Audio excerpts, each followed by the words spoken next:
மணிரத்னத்தை பொறுத்தளவுக்கு ஒரு படம் ஓடலைங்கிறதுக்காக அப்படியே அப்படியே உட்காந்துட மாட்டார். டக்குன்னு ஒரு மினிமம் பட்ஜெட்டில் ஒரு படம் ஒன்று பண்ணுவார். இந்த படத்தில் கூட அவர் கதையை கேட்கவே இல்லை, டேட்டு மட்டும் சொன்னாராம், இவ்வளோ டேட்டு வேணும் அப்படின்னு. Okay sir. இப்போ அடுத்த படத்துக்கு முழு கதையும் சொன்னால் அவரோடு சேர்ந்து நடிப்பேன் அப்படிங்கிற மாதிரி ஒரு முடிவை சிம்பு எடுத்திருக்காரு. படத்தை தயாரித்தவர்கள் ஒரு முடிவு எடுத்தாங்கன்னு வைங்களேன், அது அவர் என்ன செய்ய முடியும்? ஸோ அது ஒன்று இருக்கு இல்லையா. எனக்கு தெரிந்த சிவகார்த்திகேயன் வேணான்னு தான் சொல்லியிருப்பார். இல்லை, அவர் சிவகார்த்திகேயனுக்கு கட்டாயமாக தெரியும் நம்ம போய் இந்த போட்டியில் சிக்கனம்னா நம்மளை வந்து நம்ம இமேஜை காலி பண்ணிடுவாங்கங்கிறது தெரியும். அதெல்லாம் பண்ணி அந்த படம் வந்து ஒருவேளை மக்களுக்கு பிடிச்சி ஓடுச்சுன்னா சங்கருடைய ஓட்டம் திரும்ப ஸ்டார்ட் ஆகும். அதுவும் ஓடலன்னா அவ்வளோதான். இப்போ போகிற போக்க பார்த்தா இந்த படம் வந்து பொங்கலுக்கு வருமாங்கிறது, படம் கமிட் ஆகிட்டாங்கன்னா முழுக்க முழுக்க அந்த படத்துக்காகவே இருப்பாங்க. பட் அஜித்தால் இருக்க முடியுமா? அவர் ரேஸுக்கு போகிறவர், அவர் சினிமாவே ரெண்டாம் பட்சமாக நினைக்கிறவர். அவர்கிட்ட எப்படி பிரசாந்த் நீல் வருவார்? இப்போ இவங்க எல்லாருமே வந்து நல்லது செய்கிறதா நினச்சி அவங்க மண்ணுக்கே அவங்க வந்து இப்போ பொதுவாகவே வீட்டில் இருக்கிற எல்லாருமே பார்க்கக்கூடிய நிகழ்ச்சிகள் அப்படின்னு சொன்னால் இந்த குழந்தைங்க பாடுறதா இருக்கட்டும் இல்லை ஆடுறதா இருக்கட்டும், இது பொதுவாக எல்லாருமே பார்ப்பாங்க. இப்போ ரீசெண்ட் டைம்ஸில் ஒரு முக்கியமான தொலைக்காட்சி மேலே ஒரு மிகப்பெரிய குற்றச்சாட்டை எல்லாருமே வைக்கிறாங்க. ஸ்ரீலங்காவிலேருந்து ஒரு பெண்ணை கூட்டிகிட்டு வந்து இங்கே வந்து அந்த பொண்ணு வந்து ரொம்ப ஏழ்மையான பெண்ணு, அந்த பொண்ணுக்கிட்ட ஒன்றுமே இல்லை அப்படின்னு சித்தரித்து அனுதாபத்தின் மூலமாக அவங்க ஸ்ரீலங்கன் மக்களை வந்து அசிங்கப்படுத்துகிற மாதிரி இருக்குது அப்படின்னு சொல்கிறாங்க. ஏன்னா பொதுவாகவே ஒரு டிவி நிகழ்ச்சிக்கு போகிறாங்க அப்படின்னு சொன்னால் எல்லார் வீட்லேயும் அட்லீஸ்ட் கடன் வாங்கியாவது ஒரு நல்ல துணி அழகாக ரெடி பண்ணி அனுப்பணும் அப்படிங்கிற மைண்ட் தாட்டில் வருவாங்க. பட் ஏன் இந்த தொலைக்காட்சிகள் தொடர்ந்து இந்த விஷயங்களை பண்ணுறாங்க? இல்லை, எல்லாமே ஸ்கிரிப்டட் தானேங்க. இப்போ ஆக்சுவலாக இங்கேயும் நிறைய சேனல்களில் இந்த நிகழ்ச்சி நடக்குது. ஒரே நிகழ்ச்சி வந்து பல சேனல்களில் அவங்கவுங்க ஸ்டைலில் நடத்திட்டு இருக்காங்க. ஆனால் எல்லா சேனல்லையும் ஒரு விஷயம் மட்டும் தெளிவாக இருக்கும், என்னென்னா இந்த ஏழ்மை. இப்போ ரொம்ப நம்ம வில்லேஜ்லேருந்து ஒருத்தரை கூப்பிட்டு வந்தோம், ரொம்ப கஷ்டப்படுறவங்க, கல் உடைக்கிறவங்க, அங்கங்கன்னு சொல்லி கொண்டு போய் காமிக்கும் பொழுது ஆட்டோமேட்டிக்காக பார்க்குறவங்களுக்கு வந்து அதன் மேலே ஒரு இன்வால்மெண்ட் வரும். இப்போ எப்போவுமே ஒரு நிகழ்ச்சி போய் மக்கள்கிட்ட போய் சேரணும்னு நினைக்கிறது தானே சரியாக இருக்கும். இப்போ அவங்க பாயிண்ட் ஆஃப் வியூலேருந்து பார்க்கும்போது தவறு இல்லை. எப்படியாவது இந்த கான்செப்டை கொண்டு போய் மக்கள் மத்தியில் சேர்க்கணும், அது ஒன்று தான். அதுக்கு என்னெல்லாம் இதுக்குள்ளே போட்டோம்னா எல்லாமே வந்து புனைவு தானே. பாடுறது ஒன்று தான் நிஜம், பாக்கி எல்லாமே வந்து புனைவு தான். அப்போ தேவையில்லாத விஷயங்கள்லாம் அவங்க ஆட் பண்ணிகிட்டே வருவாங்க. இப்போ பாருங்களேன், ஆனால் தெரிந்தோ தெரியாமலோ இதில் சில பேருக்கு நல்லது நடக்குது. ஒரு குட்டி பொண்ணு, ரொம்ப ரொம்ப ஏழ்மையான ஒரு பொண்ணு, இந்த விஜய் டிவியில் வந்தது சொல்கிறேன் நான். அந்த பொண்ணுக்கு அது என்ன நினைக்குதோ இம்மிடியேட்டாக வாங்கி தராங்க. வீட்டுக்கு ஒரு டிவி வாங்கி தராங்க, அவங்க பெற்றோர்களுக்கு ஒரு தொழில் வச்சு கொடுக்குறாங்க. ஸோ இந்த மாதிரி பல விஷயங்கள் உடனுக்குடன் நடக்குது. அப்போ நம்ம பாசிட்டிவாகவும் பார்க்க வேண்டியதாக இருக்குது. அதாவது பொய்மையும் வாய்மையுடையதுன்னு சொல்கிறாங்கல்ல. ஸோ அந்த மாதிரி ஒரு பொய்யினால் ஏற்படுகிற நன்மையை தான் நம்ம பார்க்கணுமே தவிர அது பொய் அப்படின்னு சொல்லுவதில் நம்ம என்ன சொல்ல போகிறோம்? கண்டிப்பாக. இப்போ ஈழத்தமிழர்கள் பல பேர் வந்து உலகம் முழுக்க இருக்காங்க. அவங்கள கவரணும்னா இப்போ இந்த மாதிரி விஷயங்களெல்லாம் உள்ளே கொண்டு வரணும்னு நினைக்கிறாங்க. இப்போ ஏன் நம்ம ஊரில் குழந்தைகள் இல்லையா, அவங்க சரியாக பாடலையா, ஏன் ஈழத்துலேருந்து ஒருத்தரை பிடிச்சி இங்கே கொண்டு வரணும்? அப்போ என்னென்னா இதுக்கு வேர்ல்டு வைடு ஒரு மார்க்கெட்டிங் ஒன்று இருக்குது.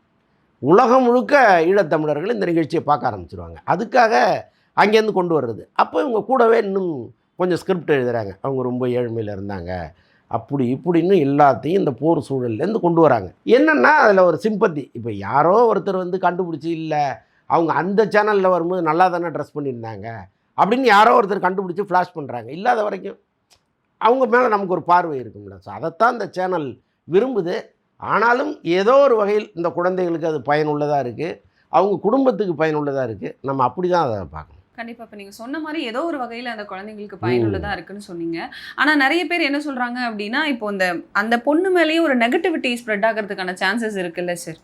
இப்போ இவ்வளோ தூரம் அங்கேருந்து வரீங்க, வரும்போது நீங்கள் நல்லா வந்திருக்கீங்க, எங்கள் சேனலில் வந்து இந்த மாதிரி ஒரு காஸ்டியூம் போட்டு வரீங்கன்னா அவங்க மேலே இருக்கிற அந்த ஒரு நெகட்டிவிட்டி க்ரியேட் ஆகுது. அவங்க பிச்சை எடுக்கலல்ல, பாட தானே செய்கிறாங்க. அங்கே வந்து ஐயா சாமி நான் ரொம்ப ஏழையாக இருக்கேன், எனக்கு வந்து நீங்கள் எல்லாம் வெளிநாட்டிலேருந்து பணம் அனுப்புங்கன்னு அவங்க கேட்கலல்ல. ஒரு தோற்றம், அவ்வளோதான். அந்த தோற்றம் உங்களை டிஸ்டர்ப் பண்ணுச்சுன்னா யாருக்கெல்லாம் அது வழியாக இருக்கோ நீங்கள் அங்கேருந்து அனுப்புங்க பணத்தை அவங்க வீட்டுக்கு, அவங்கள இன்னும் நல்லா வாழ வைங்க, அவ்வளோதானே. நீங்கள் வந்து அந்த மேடையில் அவங்க வந்து அந்த தோற்றத்தை வச்சு பிச்சை எடுத்தால் தான் நீங்கள் கவலைப்படணும். அதை செய்யலை, அவங்க திறமையை காமிக்கிறாங்க. ஏன் இப்போ வெளிநாட்டில் இருக்கிற ஈழத்தமிழர்கள் நாங்கள் புலம்பெயர்ந்து இங்கே வந்துட்டோம், என் மக்கள் வந்து அங்கே கஷ்டப்படுறாங்கன்னு அங்கங்கே குரூப்பாக இருந்து பணத்தை கலெக்ட் பண்ணி அனுப்புகிறாங்க. அனுப்பி ஒரு சின்ன சின்ன வகையில் உதவி செஞ்சிட்ருக்காங்க. அங்கேயே ஸ்கூலு இன்னும் நிறைய விஷயங்கள் அங்கே பண்ணிகிட்ருக்காங்க. எனக்கே நல்லா தெரியும். நிறைய ஈழத்தமிழர்கள் வந்து என்னுடைய நண்பர்களாக இருக்காங்க. அவங்க சொல்லுவாங்க, சார் இது மாதிரி நாங்கள் இங்கே பணம் கலெக்ட் பண்ணி ஊருக்கு அனுப்புகிறோம், இவ்வளோ பேரை படிக்க வைக்கிறோம் அப்படிலாம் சொல்கிறாங்க. ஏதோ ஒன்று ஒரு மாற்றத்தை கொண்டு வரணும்னு அவங்க நினைக்கிறாங்க. அந்த ஊர்லேருந்து ஒரு பொண்ணு இப்படி வந்து ஒரு அவங்களுடைய பிரச்சனை என்னவாக இருக்குன்னா, நாங்கள் கஷ்டப்படுறோன்னு சொல்லாத, நாங்கள் நல்லா தானே இருக்கோம் அப்படிங்கிறாங்க. வெளிநாட்டில் நல்லா இருக்கிறது வேறு, அங்கே அவங்க எப்படி இருக்காங்கங்கிறது தான். ஒரு சட்டை அவங்க போட்டிருக்காங்க, நல்ல சட்டை போட்டிருக்காங்கங்கிறத வச்சு நீங்கள் எல்லாத்தையும் முடிவு பண்ண முடியாதுல்ல. அவங்க குடும்பம் என்னவா இருக்குது அது யாருக்குமே தெரியாது. அந்த நிகழ்ச்சிக்கு வரும்போது நல்ல சட்டை போட்டிருந்தாங்க, இங்கே வரும்போது ஏன் இப்படி போட்டிருக்காங்கங்கிறது மட்டும்தான் இவங்க கேள்வியாக இருக்குது. அவங்களுடைய பேக்ரவுண்டு என்ன, அவங்களுக்கு சொந்த வீடு இருக்குதா, அந்த வீடு நல்ல முறையில் இருக்கா, அவங்க வீட்டில் எத்தனை பேர் இருக்கா, எதுவுமே தெரியாது. இல்லை ஒரு ட்ரெஸ்ஸை வச்சு இவ்வளவு பாலிடிக்ஸ் எதுக்குங்கிறேன். தேவையில்லாது. இப்போ அந்த தொலைக்காட்சி மூலமா என்ன சொல்றாங்க அப்படின்னா, வெளியில வர தகவல்கள் வந்து இனிமே ஸ்ரீலங்கால இருந்து எந்த ஒரு சிங்கர்ஸையும் கொண்டு வரக்கூடாது அப்படின்னு சொல்றாங்க. அப்படி பார்க்கும்போது திறமையானவர்களுக்கு பாதிப்பு ஏற்படுது இல்லையா? அதை தான் சொல்றேன் நான். இப்போ இவங்க எல்லாருமே வந்து நல்லது செய்கிறதா நினச்சி அவங்க மண்ணுக்கே அவங்க வந்து துரோகம் தான் செய்கிறாங்க. இப்போ அங்கே எவ்வளோ பாடகர்கள் இருப்பாங்க, இங்கே வர்றாங்க பாடுறாங்கன்னா இங்கே இருக்கிறவங்களே வாய்ப்பு கொடுப்பாங்க. இப்போ அவங்களுக்கு ஒரு பெரிய கேட்டு திறக்குது இல்லை, அதை இப்போ காலி பண்ணிட்டாங்கல்ல. ஸோ அதனால் நம்ம கருத்து சொல்கிறோங்கிற பேரில் அவங்களுக்கு கஷ்டத்தை கொடுக்கக்கூடாதுங்கிறது தான் நம்முடைய பார்வையாக இருக்குது. கண்டிப்பாக சார். அடுத்ததாக விக்னேஷ் சிவன் அவர்கள் படங்கள் வந்து தொடர்ந்து பண்ணார். ஒரு சின்ன பிரேக்கில் இருக்கார், திருப்பியும் படங்கள் பண்ணுறாரு. ஒரு சின்ன ஒரு இதுலேயே போயிட்டுருக்காரு, ஒரு ஜோன்லேயே இருக்கார். இப்போ அடுத்ததாக பிரதீப் ரங்கநாதன் படம் ரிலீஸ் ஆகிற அன்னைக்கு தான் நான் படத்தை ரிலீஸ் பண்ணுவேன் அப்படின்னு சொல்லி நிற்கிறாரு. என்ன பிரச்சனை, அவங்களுக்குள்ள ஏதாவது கிளாஷஸ் இருக்கா? பிரச்சனைகள் வரத்துக்கு வாய்ப்பு இல்லை.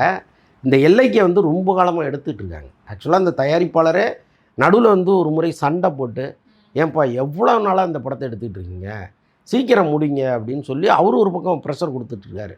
ஸோ இவ்வளவு நாள் எடுக்கிற படத்தை இப்போ கூட ரிலீஸ் பண்ணலன்னா அவர் எப்போ பண்ணுவார்? அப்போ நியாயமாக கொஞ்சம் தள்ளி வர வேண்டியது அவர் தான். இவரை நீங்கள் வராதீங்கன்னு சொல்ல முடியாது. ஏன்னா நீண்ட கால தயாரிப்பாக அது மாறி போச்சு. அப்போ ஏதோ ஒரு டைம் ஒன்று வேணும்ல உங்களுக்கு. அதனால் அதை தான் சொல்கிறேன், எல்லைக்கு படத்தை தான் சொல்கிறேன் நான். அதனால் 2 படமும் ஒரே நேரத்தில் வருவதற்கு வாய்ப்பு இல்லை. அந்த படம் தள்ளி போகும், எல்லைக்கே சீக்கிரம் வந்துடும். சார், அடுத்ததாக ஜனநாயகமும் பராசக்தியும் ஒரே நாளில் ரிலீஸ் ஆக போது. துப்பாக்கியை எடுத்து பிடிங்க சிவான் வேற கொடுத்துட்டு போனார். விஜய் அவர்களோட முதுகில் குத்த ட்ரை பண்ணுறாரோ சிவகார்த்திகேயன்? அதாவது இதில் வந்து நம்ம சிவகார்த்திகேயனை மட்டுமே குறை சொல்ல முடியாது. ஏன்னா அவர் அந்த படத்தில் ஒரு நடிகர், அவ்வளவுதான். படத்தை தயாரித்தவர்கள் ஒரு முடிவு எடுத்தாங்கன்னு வைங்களேன், அது அவர் என்ன செய்ய முடியும்? ஸோ அது ஒன்று இருக்கு இல்லையா. எனக்கு தெரிந்து சிவகார்த்திகேயன் வேணான்னு தான் சொல்லியிருப்பார். ஆனால் இப்போ போகிற போக்க பார்த்தா இந்த படம் வந்து பொங்கலுக்கு வருமாங்கிறதே ஒரு டவுட்டாக இருக்குது. ஏன்னா இனிமேல் தான் வந்து அவங்க ஷூட்டிங்கே ஒரு 40 நாள் எடுக்க வேண்டியது இருக்குது. எடுத்து கொண்டு வரணும்னு நினைக்கிறாங்க. அவங்க நோக்கம் வந்து எப்படியாவது கொண்டு வந்துடணுங்கிறது தான். ஆனால் நடுவில் ஒரு பெரிய கேப் அவங்களுக்கு விழுந்துருச்சு. என்னென்னா இந்த இடி ரைடு, அதுக்கப்புறம் ஷூட்டிங் நடக்காமல் போனது. இப்போ ஜூன் 2nd வீக்லேருந்து நடத்துகிறோம்னு சொல்கிறாங்க. அநேகமாக ஸ்டார்ட் பண்ணிடுவாங்க. அப்போது எவ்வளவு வேகமாக போனால் கூட சில படங்களுக்கான அந்த போஸ்ட் ப்ரொடக்ஷன், அவங்க பார்க்குற பர்ஃபெக்ஷன், இது எல்லாமே சேர்ந்து டிலே பண்ணிக்கிட்டே இருக்கும். இந்த படம் வந்து இப்போதைக்கு அவங்க இலக்கு வந்து பொங்கல்னு இருக்குது. ஆனால் அது வருமாங்கிற ஒரு சந்தேகமும் கூடவே இருக்குது. இன்னொன்று வந்து ஒரே நாளில் 2 படம் வருவதற்கு வாய்ப்பு இல்லை. ஒரு 4 நாள் தள்ளி வரும். இப்போ இந்த ஜனநாயகன் வந்துச்சுன்னா அதுலேருந்து ஒரு 3 நாள் கேப் விட்டு தான் இந்த படத்தை கொண்டு வருவாங்க. ஏன்னா டிஸ்ட்ரிபியூட்டர்களும் தியேட்டர் அதிபர்களும் அதுக்கு அலோவ் பண்ணவே மாட்டாங்க. ஏன்னா 2 படமே பெரிய படம் ஒரே நேரத்தில் வந்துன்னா எங்களுக்கு கலெக்ஷன் குறையுங்க, அதனால் நீங்கள் ஒரு 3 நாள் கழித்து வாங்கம்பாங்க. அந்த பஞ்சாயத்து ஒன்று நடக்கும். எப்படி இருந்தாலும் சிவகார்த்திகேயன் விஜயோட மோதும் பொழுது சிவகார்த்திகேயனுடைய இமேஜை தகர்த்துருவாங்க விஜய் ரசிகர்கள். இதுக்கு எக்ஸாம்பிள் கூட நிறைய பேர் சொல்றாங்க. இமான் அவர்கள் விஷயத்துல கூட இப்படிதான் நடந்துக்கிட்டாரு சிவகார்த்திகேயன். இப்போ அடுத்தது விஜய் அவர்கள் கிட்ட நடக்கிறாரா அப்படின்னு சொல்லிட்டு. இல்லை, சிவகார்த்திகேயனுக்கு கட்டாயமாக தெரியும் நம்ம போய் இந்த போட்டியில் சிக்கனம்னா நம்மளை வந்து நம்ம இமேஜை காலி பண்ணிடுவாங்கங்கிறது தெரியும். ஸோ அதனால் அவர் வந்து முடிஞ்ச அளவுக்கு ஒரு வார கேப்லையாவது வரணும்னு தான் நினைப்பாங்க. என்ன நடக்க போகுதுன்னு தெரியல. இப்போ தக் லைஃப் படம் வரதுக்கு முன்னாடி மணிரத்னம் அவர்கள் வந்து சிம்பு கூட தனியாக ஒரு ப்ராஜெக்ட் பண்ண போகிறாரு, கமல் கூட பண்ண போகிறாரு அப்படின்னு நிறைய டாக்ஸ் வந்துச்சு. ஆஃப்டர் தக் லைஃப் பண்ணுறாங்களா தனித்தனியாக ப்ராஜெக்ட்ஸ்? ஆக்சுவலாக சிம்பு தரப்பில் நான் கேட்கும்போது என்ன சொன்னாங்கன்னா, மணிரத்னம் சார் வந்து கூப்பிட்டாலே சிம்பு போயிட்டு இருந்தார். இப்போ இந்த படத்தில் கூட அவர் கதையை கேட்கவே இல்லை. கதையை கேட்கவே இல்லை, டேட்டு மட்டும் சொன்னாராம், இவ்வளோ டேட்டு வேணும் அப்படின்னு. ஓகே சார்னு போயிருக்காரு. கதை வந்து அங்கே போன பிறகு சும்மா ஒரு லைனில் சொல்லியிருப்பார் போல இருக்கு. டீட்டெயிலாக அவர் எதுவுமே கேட்கல, அவரை நம்பி தான் நடிச்சிருக்கிறார். இப்போ படம் பார்த்தோன்னே ரொம்ப ஷாக் ஆகிட்டார். இப்போ அடுத்த படத்துக்கு முழு கதையும் சொன்னால் அவரோடு சேர்ந்து நடிப்பேன் அப்படிங்கிற மாதிரி ஒரு முடிவை சிம்பு எடுத்திருக்காரு. பட் எனக்கு தெரிந்து அது நடக்க போகிறதில்ல. மணிரத்னத்தை பொறுத்தளவுக்கு அவர் வந்து சிம்பு சொன்ன கண்டிஷனை கேட்டு வாங்க சிம்பு உட்காருங்க நான் முழு கதையும் சொல்கிறேன்லாம் சொல்ல மாட்டார். ஸோ அதனால் வந்து மேக்ஸிமம் அது நடக்காதுன்னு வச்சுங்களேன். அதே மாதிரி ரஜினிகாந்த் ப்ராஜெக்ட், ரஜினியும் மணிரத்னம் சேர்ந்து ஒரு படம் பண்ணுறதா இருந்தாங்க. இப்போவே ரஜினி வந்து தக்லைஃபு தோல்விக்கே பயப்படுறாராம். என்னடா அது 2 பெரிய லெஜெண்டு அந்த படம் வந்து ஓடாமல் போயிடுச்சு அப்படின்னு. ஆமாம், கமல் படத்துக்கே கவலைப்படுறவர் எப்படி மணிரத்னத்தோடு நடிப்பார்? ஸோ அதனால் அந்த கதவும் மூடப்பட்டது. ஆனால் மணிரத்னத்தை பொறுத்தளவுக்கு ஒரு படம் ஓடலைங்கிறதுக்காக அப்படியே உட்காந்துட மாட்டார். டக்குன்னு ஒரு மினிமம் பட்ஜெட்டில் ஒரு படம் ஒன்று பண்ணுவார், அது அதிரி புதிரியாக இருக்கும். ஸோ அதனால் ஒரு காதல் படமும் அவர் எடுப்பார். அவர் ரொம்ப லோ பட்ஜெட்டில் எடுத்து ஜெயிச்சு மறுபடியும் வருவார். இப்போ பொதுவாகவே ஒரு டாக் போயிட்டு இருக்கு சார். இப்போ தக் லைஃப்க்கு அப்புறம் இந்த டாக் இன்னும் அதிகமாக இருக்கு. மணிரத்னம் அவர்களும் சங்கர் சார் அவங்க 2 பேருமே ஃபீல்ட் அவுட் ஆயிட்டாங்க அப்படின்னு சொல்லிட்டு, நிஜமாவே ஃபீல்ட் அவுட் ஆயிட்டாங்களா? அதே மாதிரி வேற ஏதாவது டைரக்டர்ஸ் இப்போ ஃபீல்ட் அவுட் ஆகிறதுக்கான சான்சஸ் இருக்கா? இல்லை, அது எல்லாமே வந்து படம் வந்த பிறகு தான் சொல்ல முடியும். ஆனால் சங்கர் மணிரத்னம்ங்கிற அந்த எரா வந்து கிட்டத்தட்ட முடிவுக்கு வந்துருச்சுன்னு தான் நம்ம சொல்லணும். சங்கர் வந்து அடுக்கடுக்கான தோல்விகளை கொடுத்துட்டார். இப்போ இந்தியன் 3 வந்து அவங்க மீண்டும் ஸ்டார்ட் பண்ணி அந்த படம் நல்லா இருக்குன்னு சொல்கிறாங்க. அதில் ஒரு 20 நாள் ஷூட்டிங் இருக்குது, இன்னும் கொஞ்சம் ஒர்க்கெல்லாம் இருக்குது. அதெல்லாம் பண்ணி அந்த படம் வந்து ஒருவேளை மக்களுக்கு பிடிச்சி ஓடுச்சுன்னா சங்கருடைய ஓட்டம் திரும்ப ஸ்டார்ட் ஆகும். அதுவும் ஓடலைன்னா அவ்வளோதான், முடிஞ்சுது. ஏன்னா மணிரத்னம் வேறு, சங்கர் வேறு, அந்த ஸ்டைல் சொல்கிறேன். சங்கர் வந்து குறைந்தபட்சம் ஒரு 400 கோடி இருந்தால் தான் அவரால் படம் பண்ண முடியும். ஆனால் மணிரத்னத்துக்கு அப்படி கிடையாது, 20 கோடி இருந்தால் ஒரு படம் பண்ணுவார். அதனால் இவங்க 2 பேருக்குமான வித்தியாசம் இருக்குது. அதனால் சங்கர் லைஃப் வந்து இந்தியன் 3யில் இருக்குது. மணிரத்னத்துக்கு வந்து சொல்ல முடியாது, திடீர்னு ஒரு படத்தை கொண்டு வந்து மறுபடியும் ஓட ஆரம்பிச்சிருவார். ஸோ அதுவும் வெயிட் பண்ணி தான் பார்க்கணும் இல்லையா? சரி, அடுத்ததான் அஜித் அவர்கள் வந்து கேஜிஎஃப் டைரக்டர் கூட ஒரு படம் பண்ண போகிறதா தகவல் வெளியாகி இருக்கு. அதெல்லாம் சும்மாங்க, அதெல்லாம் ரொம்ப காலமாக அது பொய்ன்னு நான் சொல்லிகிட்டே இருக்கேன். பிரசாந்த் நீல் படத்தில் அஜித் நடிக்க மாட்டார், பிரசாந்த் நீலும் அஜித்தை தேடி வரமாட்டார். ஏன்னா அவர் வந்து எஸ் மாதிரி ஒரு ஹீரோ வச்சு படம் பண்ணுறவர். அவங்கெல்லாம் வந்து வருஷம் முழுக்க அந்த டைரக்டரோட ட்ராவல் பண்ணுவாங்க. நீங்கள் வேறு வேலையே பார்க்க மாட்டாங்க. ஒரு படம் கமிட் ஆகிட்டாங்கன்னா முழுக்க அந்த படத்துக்காகவே இருப்பாங்க. பட் அஜித்தால் இருக்க முடியுமா? அவர் ரேஸுக்கு போகிறவர், அவர் சினிமாவே 2ஆம் பட்சமாக நினைக்கிறவர். அவர்கிட்ட எப்படி பிரசாந்த் நீல் வருவார்? அதனால் அது வந்து ஃபேக் அந்த செய்தி. சார், அதே மாதிரி அஜித் அவர்கள்கிட்ட தனுஷ் வந்து கதை சொல்லியிருக்காரு அப்படின்னு ஒரு தகவலும் இருக்கு. எந்த அளவுக்கு உண்மை? 2 பேரும் சேர்ந்து படம் பண்ண போகிற ஐடியாவில் இருக்காங்க? இல்லை, அந்த முயற்சி ஒன்று நடந்துச்சு. ஆக்சுவலாக ஒரு லைன் மட்டும் சொல்லியிருக்காரு, அது அஜித்துக்கு ரொம்ப பிடிச்சிருக்கு. 2 பேரும் சேர்ந்து உட்காந்து ஒரு முழு கதையை கேட்கணும். அதற்கான நேரம் இல்லாமல் இவர் ஒரு தனியாக பிஸியாக இருக்கார், அவர் தனியாக பிஸியாக இருக்கார். ஜூனில் தான் 2 பேரும் மீண்டும் உட்கார்றதா ஒரு தகவல் இருக்குது. இதானே ஜூனு? திரும்ப உட்காருவாங்க. உட்காந்து அந்த கதை வந்து ஒரு 2.5 மணி நேரம் தனுஷ் சொல்லி பிடிச்சிருந்தா அது ட்ராவல். இப்போ தனுஷ் அவர்களே நிறைய படம் வச்சுருக்காரு, அதில் இதுவும் சேர்ந்துச்சுன்னா எந்த அளவுக்கு? அஜித் டேட்டு கொடுக்குறாருன்னா எல்லா படத்தையும் ஒதுக்கி வச்சுட்டு டைரக்ட் பண்ணி வந்துடுவார். அதுதானே முக்கியம். சார், அடுத்ததாக லோகேஷ் அவர்கள் வந்து அமீர் கானை வச்சு இரும்பு கை மாயாவி இந்த படத்தை பண்ண போகிறதா சொல்லியிருக்காரு, உண்மையா? ஆக்சுவலாக லோகேஷ் கனகராஜ் வந்து சூர்யாவுக்கு 2 கதை சொல்லியிருக்காரு. ஒன்று இரும்பு கை மாயாவி, இன்னொன்று ரோலக்ஸ். அந்த ரோலக்ஸ் கதையை தான் சூர்யா சூஸ் பண்ணியிருக்காரு. இரும்பு கை மாயாவி அமீர் கான் சூஸ் பண்ணியிருக்காரு. 2மே வரப்போகுது. அமீர் கான் படமும் பண்ணுறாரு, ரோலக்ஸும் பண்ணுறாரு. சைமல்டேனியஸாக? இல்லை, வேறு காலகட்டத்தில் பண்ணுவாங்க. ஓகே. எப்போ ரிலீஸ் ஆக சான்சஸ் இருக்கு சார்? இன்னும் ஸ்டார்ட் பண்ணவே இல்லையே. இனிமே தான் படம் ஸ்டார்ட் ஆகி முடிஞ்சு எல்லாரும் எப்படி ஒரு 2-3 வருஷம் ஆயிடுமா சார்? கட்டாயம். ஏன்னா இப்போ கைதி 2 பண்ணிட்டு தான் அவர் இரும்பு கை மாயாவுக்கே போக முடியும்.